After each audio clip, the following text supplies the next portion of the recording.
Hello boys and girls, ladies and gentleman, मेरा नाम है दानिश और आप देख रहे हैं टेक्नोलॉजी आइलैंड। और आज हम इस वीडियो के अंदर बात करने वाले हैं वाईफाई राउटर्स के बारे में। इस वीडियो में मैं आपसे बात करने वाला हूं कि वाईफाई राउटर्स लेने से पहले आपको किन किन चीज़ों का ध्यान रखना चाहिए और आपको क्या क्या पता होना चाहिए। तो ये उसी बारे में वीडियो है, तो जल्दी से इस वीडियो को शुरू करते हैं। तो दोस्तों, सबसे पहले बात कर लेते हैं वाईफाई नेम के बारे में। कुछ साल पहले वाईफाई की नेमिंग स्कीम बड़ी अजीब सी थी, अब काफ़ी ज़्यादा सही कर दी है। वाईफाई की आज तक 6 जनरेशन आ चुकी हैं, first, second, third, fourth, fifth, six, ये 6 जनरेशन आज तक आ चुकी हैं। और आज की तारीख में मार्केट में आपको वाईफाई 4, वाईफाई 5 और वाईफाई 6 के राउटर देखने को मिलते हैं, ठीक है। और जो वाईफाई 4 है उसको कहते हैं हम वाईफाई एन, जो वाईफाई 5 है उसको कहते हैं हम वाईफाई एसी, और जो वाईफाई 6 है उसको कहते हैं हम वाईफाई एएक्स। तो ये आपको राउटर्स देखने को मिलते हैं, वाईफाई एन, वाईफाई एसी और वाईफाई एएक्स। आपको ये 3 राउटर देखने को मिलते हैं आज की तारीख में मार्केट के अंदर। लेकिन कौन सा लेना चाहिए हमें, तो मैं आपको बता दूं कि आपको एन की तरफ तो बिल्कुल देखना ही नहीं चाहिए, ठीक है, क्योंकि एन आज के टाइम में आउटडेटेड हो चुका है, बहुत ज़्यादा पुरानी टेक्नोलॉजी हो चुकी है। लेकिन वाईफाई एसी एक बजट में एक अच्छा राउटर देती है, और वाईफाई एएक्स जो है वो अभी नई टेक्नोलॉजी है, बिल्कुल 2019 में ही आई है, और उसके वाईफाई काफ़ी ज़्यादा महंगे। तो अगर आपका हाई बजट हो तो आप वाईफाई एएक्स ले सकते हैं। लेकिन अगर आपका बजट ज़्यादा नहीं हो, आप एक राउटर पे सिर्फ 2 से 3,000 रुपये के बीच में खर्चा करना चाहते हैं, तो हाँ, आप वाईफाई एसी ही लीजिए। और वाईफाई एन को तो मैं बिल्कुल निगलेक्ट करूँगा कि भाई उसको तो आप लीजिए मत, क्योंकि कई सारी कमियाँ हैं वाईफाई एन के अंदर। हाँ, सस्ते राउटर बहुत मिल जाते हैं, N300 के राउटर बहुत मिलते हैं, मतलब 1,800 रुपये के आराम से देखने को मिलते हैं। लेकिन सेंस नहीं बनाते, क्योंकि आप 1,000 रुपये एक राउटर में दे रहे हो, आप एक राउटर को हर टाइम यूज़ करोगे, मतलब 24 घंटे यूज़ करोगे, वो ऑन रहेगा। तो मुझे ऐसा लगता है कि 1,000 से अच्छा उस पर 2,000 या 2,500 रुपये खर्च कर लो और एक वाईफाई एसी वाला राउटर ले लो, जो एक अच्छा प्राइस टू परफॉर्मेंस देगा। उसमें आपको शिकायत भी आती रहेंगी। बस मैं कहता हूँ आज की तारीख में जो वाईफाई एन वाले राउटर्स रह गए हैं वो सिर्फ मुझे लगता है उसके लैन पोर्ट यूज़ करने के लिए रह गए हैं। अगर आपको एक पोर्ट के ज़्यादा पोर्ट निकालने हैं तो मे बी आप वाईफाई एन का राउटर यूज़ कर सकते हैं। अदरवाइज वाईफाई के लिए तो मैं वाईफाई एन को रिकमेंड बिल्कुल नहीं करूँगा। एएक्स, अगर आपका बजट ठीक ठाक है लेकिन आपका बजट काफ़ी ज़्यादा है, आप सोचते नहीं है खर्चे करते हुए, तो वाईफाई एएक्स आपके लिए है। इसी के बाद दूसरी चीज़ पर आते हैं जो आपको ध्यान रखना है वाईफाई राउटर खरीदते हुए, वो है वाईफाई के बैंड। 3 तरीके के बैंड्स आपको आज की तारीख में मार्केट के अंदर देखने को मिल जाते हैं। एक होता है सिंगल बैंड, एक होता है डुअल बैंड और एक होता है ट्री बैंड, मतलब ट्रिपल बैंड, ठीक है। तो ये 3 आपको बैंड देखने को मिलते हैं। सिंगल बैंड में क्या होता है, उसमें सिर्फ आपको एक फ्रिक्वेंसी देखने को मिलती है जो कि 2.4 गीगाहर्ट्ज़ होती है। अब 2.4 गीगाहर्ट्ज़ में एक सबसे अच्छी बात होती है कि ये काफ़ी दूर तक रेंज फेंक सकती है, मतलब काफ़ी दूर तक जाती है 2.4 गीगाहर्ट्ज़ की फ्रिक्वेंसी। अगर आपका एक फ्लोर का घर है, अगर ऊपर आपकी छत है तो आराम से पहुंच जाएगा, मतलब दूसरे रूम में भी बड़ा आराम से पहुंच जाएगा। अगर आपको एक कमरे से दूसरे कमरे में भेजना है तो 2.4 गीगाहर्ट्ज़ बहुत अच्छे से काम करता है, तीसरे कमरे तक भी चला जाता है। तो इसकी जो रेंज है वो काफ़ी ज़्यादा अच्छी होती है। लेकिन एक कमी है कि इसके अंदर आपको स्पीड ज़्यादा देखने को नहीं मिलती है, क्योंकि आपके आसपास के जितने भी ज़्यादा डिवाइस है ना वो 2.4 गीगाहर्ट्ज़ की फ्रिक्वेंसी पे काम करते हैं, तो वो ट्रैफिक बहुत हो जाता है उन फ्रिक्वेंसी पे, तो वो आपको ठीक से स्पीड नहीं मिल पाती। ऊपर से आसपास के आपके जो राउटर्स होते हैं मोहल्ले में लगे हुए आपके घर के आसपास, तो वो भी आपके 2.4 गीगाहर्ट्ज़ की फ्रिक्वेंसी पे काम करते हैं, तो भाई ट्रैफिक बहुत ज़्यादा हो जाता है। तो बेचारा, अगर आपको 100 Mbps का प्लान है तो आपको मिलेगी मुश्किल से 40-45 Mbps की स्पीड। अगर मैं बात करूं, मेरा एक 2.4 गीगाहर्ट्ज़ का राउटर रखा हुआ है, तो उसके अंदर आपको जो स्पीड देखने को मिलती है वो 45 से 50 Mbps मिलती है, बस उससे ज़्यादा आपको मिल ही नहीं पाती। बहुत ही रेयर मूवमेंट होता है जो आपको ज़्यादा मिल जाती है। लेकिन अब जो आते हैं इसके बाद डुअल बैंड के राउटर्स आते हैं, उनमें क्या होता है, 2.4 गीगाहर्ट्ज़ की फ्रिक्वेंसी तो मिलती है, उसी के साथ दूसरा जो बैंड होता है वो होता है 5 गीगाहर्ट्ज़ का बैंड। जो ये 5 गीगाहर्ट्ज़ का बैंड होता है ना, इसकी एक कमी है कि शॉर्ट रेंज होती है इसकी, मतलब 2.4 गीगाहर्ट्ज़ की तरह ज़्यादा रेंज नहीं होती, छोटी रेंज होती है इसकी। लेकिन एक फ़ायदा है इस छोटी रेंज का कि इसकी स्पीड बहुत ज़्यादा होती है। मतलब अगर आपका 100 Mbps का प्लान है ना, तो भाई बड़े आराम से आपको 80 Mbps, 85 Mbps, 90 Mbps भी मिल जाएगी बड़े आराम से 5 गीगाहर्ट्ज़ के बैंड के अंदर। तो आपको बहुत अच्छी स्पीड देखने को मिलती है, तो वहाँ पर आपके स्पीड लॉस बहुत ज़्यादा कम होता है, तो वहाँ पर 5 गीगाहर्ट्ज़ का बैंड बहुत ज़्यादा काम आता है। तो यहाँ पर डुअल बैंड का ये फ़ायदा होता है कि अगर आपको पास में है और आपको ज़्यादा तेज़ स्पीड चाहिए तो आप 5G बैंड पे स्विच कर सकते हैं, और अगर आप दूर हैं और अगर आपका 5G बैंड आप तक नहीं पहुँच सकता तो आप 2.4 गीगाहर्ट्ज़ का बैंड यूज़ करेंगे। तो यहाँ पर आपको फंक्शनैलिटी मिल जाती है कि आप 2 बैंडों के अंदर स्विच कर सकते हैं।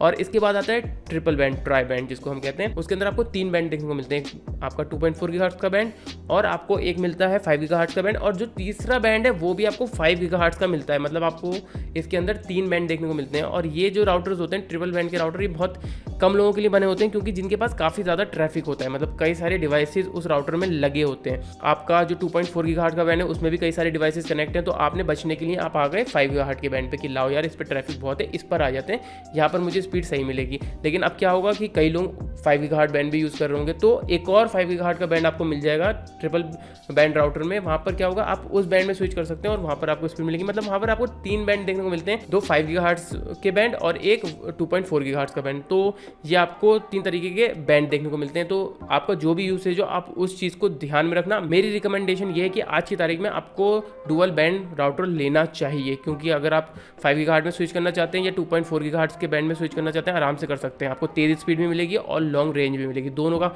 आप फ़ायदा उठा सकते हैं। सिंगल बैंड राउटर तो सस्ते से आते हैं और वाईफाई एन में ही आते हैं ज़्यादातर, तो वो तो आप लीजिए ही मत। तो और ज़्यादा पैसा है आपके पास तो आप ट्रिपल बैंड पे जा सकते हैं, ठीक है। इसके बाद जो अगली चीज़ है जो आपको अपने नज़र में रखनी है वो ये है कि उसके अंदर USB पोर्ट होना चाहिए। अब ये डिपेंड करता है कि आप कैसे यूज़र हो, लेकिन मैं कहता हूँ USB पोर्ट उसके अंदर ज़रूर होना चाहिए। और आजकल 3000 रुपये के राउटर में USB पोर्ट आपको बड़े आराम से देखने को मिल जाता है, तो आप ले सकते हैं। फ़ायदा क्या होगा उसका? फ़ायदा उसका ये होगा कि अगर आप उसके अंदर कोई पेन ड्राइव लगाते हैं या हार्ड डिस्क लगा के रखते हैं, तो आप उस हार्ड डिस्क को किसी भी अपने डिवाइस से फिर एक्सेस कर सकते हैं। उसको ना आप एक तरीके से NAS बना लेंगे और फिर आप किसी भी डिवाइस से कोई भी फाइल, कोई भी फ़ोटोज़, कोई भी वीडियोज़ एक्सेस कर सकते हैं बहुत आराम से। आपको चिंता नहीं रहेगी कि यार उस कंप्यूटर में या उस कंप्यूटर में मुझे एक्सेस करने के लिए वही चीज़ खोलनी पड़ेगी, तो वो आपकी दिक्कत बिल्कुल ख़त्म हो जाएगी और एक ही हार्ड डिस्क को सब लोग एक्सेस कर लेंगे बड़े आराम से। हाँ, आपको NAS जैसा सॉफ्टवेयर तो देखने को नहीं मिलेगा, लेकिन फिर भी आपका कुछ हद तक काफ़ी अच्छा काम चल जाएगा उससे। तो आप ध्यान रखना कि USB पोर्ट होना चाहिए। अगर आपको ये चीज़ से मतलब नहीं है तो आपको USB पोर्ट से भी मतलब नहीं है, लेकिन मैं बोलूँगा कि फ्यूचर सिक्योरिटी के लिए USB पोर्ट होना चाहिए। काम आ जाता है, सीरियसली काम आता है यार। आपको एक और चीज़ आपको बता दूँ कि जो आप राउटर्स ख़रीदते हैं इसके अंदर जो स्पीड लिखी होती है, फॉर एग्जांपल AC 1200, मतलब AC 1200 ये 1200 तक की स्पीड सपोर्ट करेगा। AC 1500, AX 3000, मतलब आप ये सारे नंबर्स देख के सोचते होंगे अरे भाई ये राउटर इतनी स्पीड तक चलेगा। भाई ऐसा कुछ नहीं होता है, ठीक है। अगर आप AC 1200 लेते हैं तो वो दोनों बैंड की मिला के, मतलब 2.4 गीगाहर्ट्ज़ की बैंड की स्पीड मिला के और 5 गीगाहर्ट्ज़ की बैंड की स्पीड मिला के लिखते हैं, ठीक है। और इसके साथ एक और मार्केटिंग गिमिक बता दूं राउटर्स का, ये जो वाईफाई राउटर्स होते हैं, अगर फॉर एग्जांपल आप N150 ले रहे हैं या N300 ले रहे हैं, तो भाई वो 300 Mbps तक की स्पीड सपोर्ट नहीं करेगा, पहले बता दूं। वो 100 Mbps तक की करेगा, क्योंकि वो गीगाबिट राउटर नहीं है। वो सिर्फ 100 Mbps तक की स्पीड सपोर्ट करेगा और वाईफाई वो भी सिर्फ लैन से देगा। तो वो आप 300 सोच के मत सोचना ओहो मैं इसके अंदर 300 Mbps तक की स्पीड ले लूँगा, तो वो सिर्फ एक मार्केटिंग गिमिक है।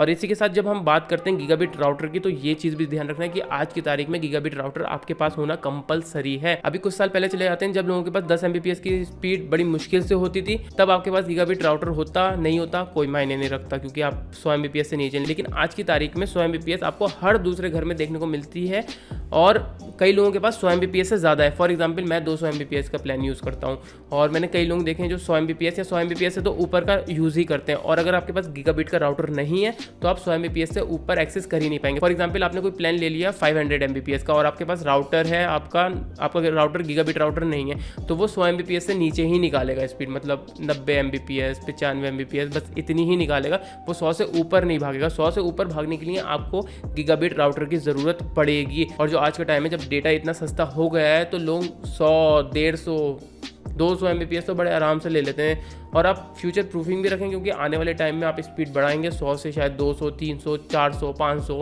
1000 1 Gbps जो भी है, जहाँ पे भी जाएंगे तो उसके लिए आप फ्यूचर सिक्योर हो जाएंगे कि आपके पास एक गीगाबिट राउटर है। तो मैं भी इस वजह से सिक्योर हो गया था कि मैंने अपने राउटर जो है वो गीगाबिट राउटर लिए थे। और आज की तारीख में जब मैं 100 Mbps से ऊपर का कनेक्शन मैंने लिया है 200 Mbps वाला, तो वो बहुत आराम से चल रहा है। मुझे राउटर अपग्रेड करने की ज़रूरत नहीं पड़ी। अगर मैं गीगाबिट राउटर नहीं लेता तो मुझे अपने घर के बाकी राउटर सबको अपग्रेड करना पड़ता। तो इस चीज़ का भी ध्यान रखें। इसके बाद अगली चीज़ का जो आपको ध्यान रखना है वो है उसके अंदर MoveMemo टेक्नोलॉजी होनी चाहिए। तो ये MoveMemo टेक्नोलॉजी होती क्या है, तो इसकी फुल फॉर्म बता देता हूँ। Multi user, multi input, multi output.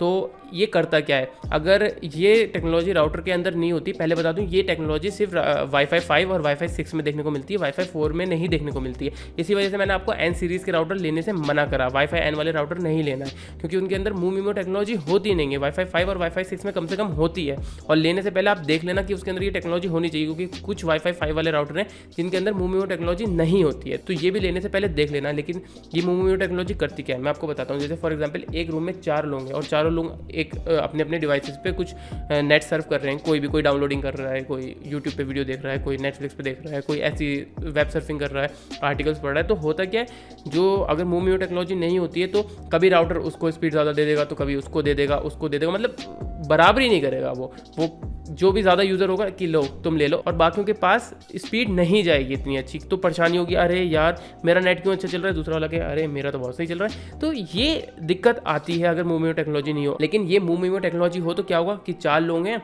और 4 लोग साइमल्टेनियसली कुछ काम कर रहे हैं, तो वो चारों को एक जैसी स्पीड देगा, चारों का जो एक्सपीरियंस है इंटरनेट का वो ख़राब नहीं होगा। और ये मैं सच बता रहा हूँ, मतलब मूव टेक्नोलॉजी आपको सिर्फ 1000 रुपये ज़्यादा दे के मिल जाती है, ठीक है। 1000 का राउटर है, अगर आप 2000 या 2500 रुपये का, मतलब टेंडा का जो मैंने रिव्यू करा था राउटर यार, वही 2200 रुपये का आता है, तो उसमें भी मूव टेक्नोलॉजी आती है। तो आप ज़रा से पैसे डाल के अपना जो एक्सपीरियंस है वो ज़्यादा अच्छा कर सकते हैं। तो ये राउटर में ना कंजूसी मत करा करिए, क्योंकि आप एक बार लेते हो तो ठीक से लो ना यार, बार बार ये हज़ार के बार बार राउटर लोगे फिर परेशानी आएगी। तो इन चीज़ों से बचो, मूव टेक्नोलॉजी देखो, और ये बहुत काम की चीज़ होती है, ठीक है। और हाँ, ये डिपेंड करता है, जैसे वाईफाई 5 वाले 4 से 5 डिवाइसेस पे ही सपोर्ट करता है, शायद 4 पे ही करता है, और जो वाईफाई 6 है वो थोड़ा ज़्यादा हो गया, वो ज़्यादा डिवाइसेस को मूव टेक्नोलॉजी के अंदर लेकर आता है। वाईफाई 5 में 4 से 5 होता है साइमल्टेनियसली। अगर 4 से 5 वाईफाई के नेटवर्क में डिवाइसेज हैं और यूज़ कर रहे हैं, तो वहाँ पर आपका जो एक्सपीरियंस है वो ख़राब नहीं होगा। इसके बाद जो अगला पॉइंट है वो ये है कि उसके अंदर लैन पोर्ट ज़्यादा होने चाहिए यार, ये चीज़ ध्यान रखना,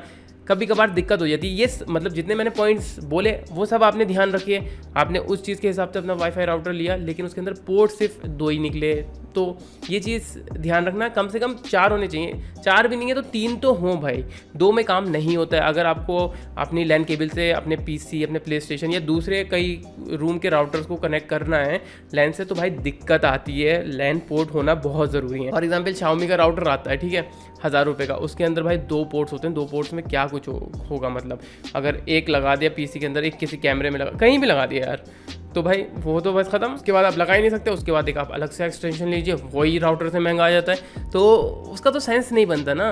तो मैं यही बोलूँगा कि पोर्ट्स का भी ध्यान रखें। वैसे तो मेरा रिकमेंडेशन है कि 4 पोर्ट्स हों, लेकिन फिर भी वो नहीं मिल रहे। लेकिन टेंडा का जो AC 1200 आता है उसमें आपको 3 देखने को मिलते हैं, तो वहाँ पर भी मुझे थोड़ी सी कमी महसूस हुई थी कि यार सिर्फ 3 पोर्ट हैं। तो इस चीज़ का ध्यान रखना मेरे भाई कि उसके अंदर 4 पोर्ट्स होने चाहिए। 3 अगर काम हो जाए आपका तो ठीक है, लेकिन फ्यूचर प्रूफिंग के लिए मैं बोलता हूँ 4 होने चाहिए। तो ये कुछ पॉइंट्स है जिसका आपको ध्यान रखना चाहिए। अगर इन चीज़ों का आपने ध्यान रखा तो आप एक अच्छा राउटर खरीदने में कामयाब रहेंगे। मैंने आपको आसानी से आसान भाषा में समझाने की कोशिश करी कि वाईफाई राउटर खरीदते हुए आपको क्या चीज़ों की ज़रूरत होनी चाहिए। तो उम्मीद है कि आपको ये वीडियो पसंद आई होगी भाई। अगर पसंद आई है तो बस शेयर कीजिए वीडियो को, चैनल को सब्सक्राइब कीजिए। मैं मिलता हूँ आपको अगली वीडियो में, तब तक के लिए spread peace, love and happiness.